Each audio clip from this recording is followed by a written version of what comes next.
Olá amigos, sejam bem-vindos a mais um vídeo do meu canal. Eu sou o Lucas Knipe e vamos falar de tênis, vamos falar do ATP Finals, o torneio que encerra a temporada dos 8 melhores tenistas do ano, porque assim, do resto o tênis já tá de férias, já tá pensando já na fase do Australian Open, enquanto esses 8 aqui vão disputar um dos títulos mais prestigiados do tênis, uma das melhores ideias que já tiveram, né, que é reunir os 8 melhores tenistas do ano e fazer uma competição onde eles vão se enfrentar por um título, né? Normalmente você tem que esperar para ver esse tipo de duelo entre os melhores até as quartas, as semifinais de um torneio. Aqui acontece todo dia e isso daí não tem preço, né? E a gente tem aqui dois grupos que, a meu ver, foram bem interessantes, né? A gente vai ter no grupo verde Novak Djokovic, Jannik Sinner, Stefanos Tsitsipas e Holger Rune. Djokovic número 1 do mundo, o Sinner número 4, Tsitsipas número 6, Rune número 8. E a gente tem no grupo vermelho, né, que são os nomes que eles deram aos grupos, grupo verde, grupo vermelho, né?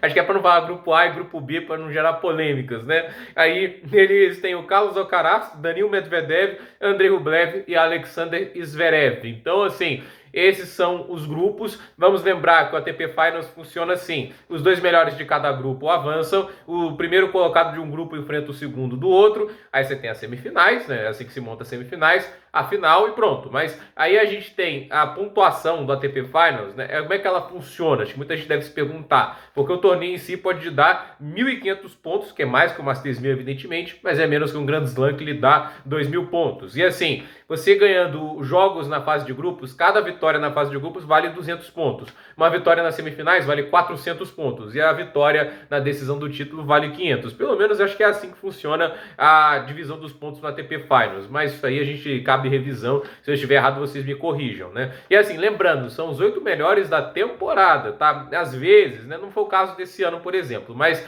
às vezes você tem um top 8 do ranking no momento atual e você tá vendo os 8 tenistas lá, não necessariamente são aqueles 8, porque eles estão contando os pontos somados do ranking do início da temporada até agora. O ATP Finals no ano passado, por exemplo, não conta. Isso é a pontuação da temporada passada. Às vezes você ganhou, sei lá, 2 jogos na fase de grupos, tem 400 pontos e tá à frente, sei lá, do 8º no ranking, mas isso não quer dizer que você foi o 8º da temporada. Então, são os 8 melhores da temporada. Djokovic número 1, Alcaraz número 2, Medvedev número 3, o Sinner número 4, Rublev número 5, o número 6 foi o Tsitsipas, o número 7 o Zverev e o número 8 o Holger Rune, que ganhou a vaga aí no final, estava lutando ali contra o Hubert Hurkacz e outros tenistas, né? E assim, o grupo verde, né, como eu disse aqui, é o Djokovic, Sinner, Tsitsipas e Rune. Óbvio que o Djokovic é o grande favorito. Eu acredito assim que muito do desempenho desses tenistas tem a ver com o que estava sendo o final da temporada, né? E o quanto da confiança deles está alta para este momento.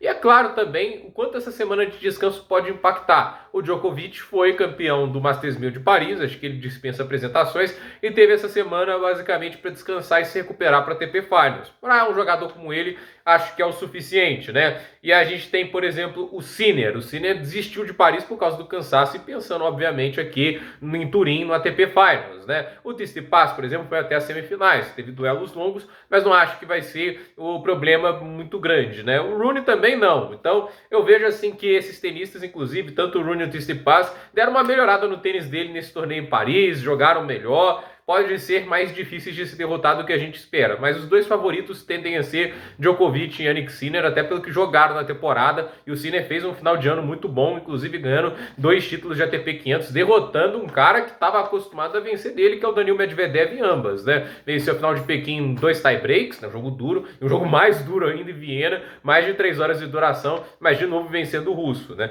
Então, assim, para mim o favorito é o Djokovic, mas o Sinner tá ali na disputa também. Esse eu acho que é um ano até mais difícil de ATP Finals do que o do ano passado. Eu acho que a formação desse ano é mais dura, eu acho que está mais equilibrado, vamos ver. A gente também tem no grupo vermelho Alcaraz, Medvedev, Rublev e Zverev, né? Então, assim, cansaço. Medvedev é um cara que nesse final de ano teve um calendário bem puxado, né? Ele jogou horas lá em Viena, horas também lá em Basel, não, né? Pequim, entende? E acabou, a gente viu, impactando negativamente para ele em Xangai, em Paris, né? Tipo, ele por dar muita dedicação ali aos ATPs 500 prejudicou os Masters 1000. Porém, é um cara que, por ter saído cedo em Paris, teve mais tempo de descanso. Vamos ver se é o suficiente para ele se recuperar. Mas é um tenista que está jogando em condições que ele gosta. Indoor, quadradura, não sabemos a velocidade dessa quadradura, mas tende a ser rápida, e acho que vai ser diferente do ano passado, onde o momento dele não era nada legal e ele acabou perdendo os 3 jogos. Mas vale lembrar, perdeu os 3 jogos, tendo a oportunidade de ganhar os 3.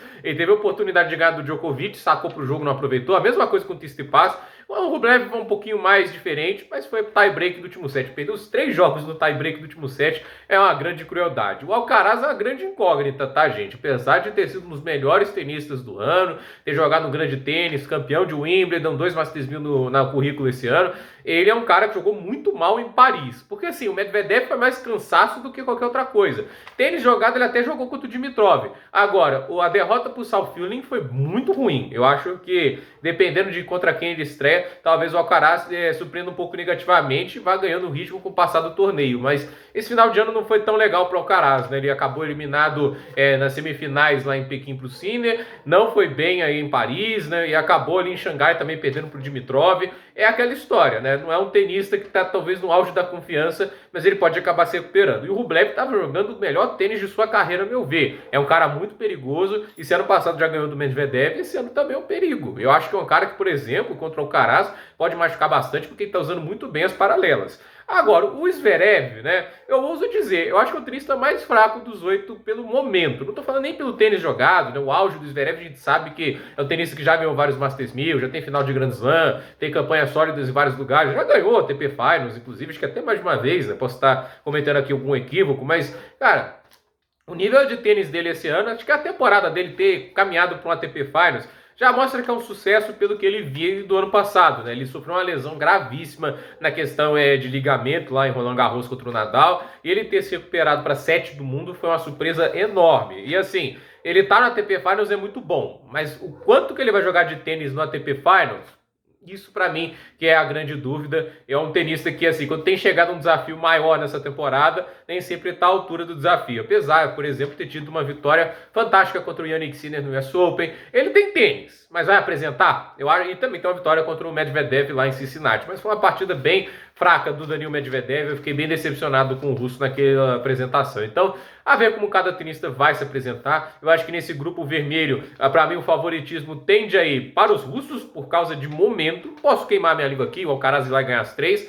Mas sei lá, a apresentação dele em Paris foi bem frustrante. Eu fiquei bem decepcionado com o tênis que ele jogou. Eu acho que assim, jogando aquilo, sem dúvida, ele não ganha do Rublev e do Medvedev. Vai ter que melhorar. E eu acho que talvez até uma das coisas que contribuiu isso foi até o jeito que o Saufilin jogou, né? Tipo, as devoluções sem dar tempo de reação. Por exemplo, não é algo que vai enfrentar com o Medvedev. O Medvedev fica lá 10 metros da linha de base, ele vai dar tempo de reação. Mas é aquela história, o US Open já mostrou que o Medvedev tem tênis para ganhar dele, então vamos ver aí o que vai acontecer. Mais um ATP Finals, um dos torneios que eu mais gosto, só jogão. Eu quero saber o palpite de vocês. Para vocês, quem será campeão? Djokovic se torna maior campeão da história, superando o Roger Federer? Os dois estão empatados com 6 títulos. Será que vem o heptacampeonato de Djokovic no ATP Finals?